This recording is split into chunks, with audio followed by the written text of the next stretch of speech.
এটা যে আমাদের কুমিল্লা যুব উন্নয়ন ট্রেনিং সেন্টার। এখানে ডাইভিং, মৎস্য, কৃষি অনেক ট্রেনিং করানো হয়। আজকে আমি আইছি 1 মাসের জন্য। যারা আমার শুভাকাঙ্ক্ষী আছেন সবাই আমার জন্য দোয়া করবেন। 1 মাস পরে আর আমার স্কুলে যারা স্টুডেন্ট আছো তোমরা আমার জন্য দোয়া করবা। 1 মাস পরে তোমাদের সাথে আবার দেখা হবে। এই হচ্ছে তোমাদের স্যার এখানে থাকবো। এটা হচ্ছে আমার এটার পিছনে যে ইয়ারা বিল্ডিংটা দেখা যাইতেছে, এটা হচ্ছে কলা গাছের পিছনে।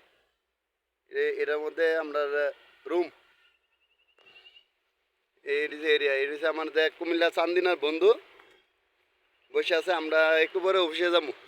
এটা হচ্ছে আমাদের এরিয়া, ওখানে গাড়ি আছে। এই যে ট্রেনিং সেন্টার অনেক সুন্দর, অনেক সুন্দর ট্রেনিং সেন্টার। সবাই দোয়া করবেন আমাদের জন্য, আমরা যেন সুন্দরভাবে 1 মাস সুস্থ থেকে ট্রেনিং শেষ করতে পারি। আর আল্লাহ হায়াতের জন্য সবাই বাঁচিয়ে রাখে। সবাই দোয়া করবেন। আসসালামু আলাইকুম। সবাই ভালো থাকবেন।